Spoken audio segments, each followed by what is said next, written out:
This 3-layer southern coconut cake is so good. It's made with coconut milk, shredded coconut, and cream cheese frosting. I love it. Let's make it.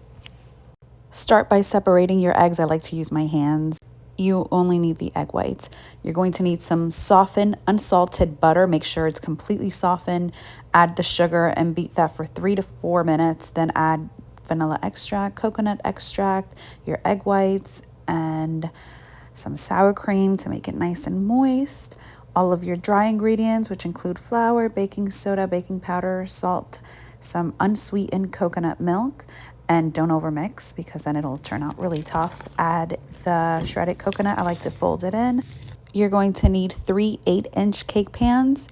Make sure to grease them really generously and then go ahead and spread out the cake batter. The cake batter will be thick, which is fine, and bake for 23 minutes at 350 degrees. Let the cakes cool completely before frosting. I just made some cream cheese frosting. You can use buttercream if you're not a fan of cream cheese frosting. And then I just frosted the cake. I'm definitely not the greatest froster, so I'm not even going to do a tutorial on how I did it. I just winged it. I'm sure you'll do a much better job than me.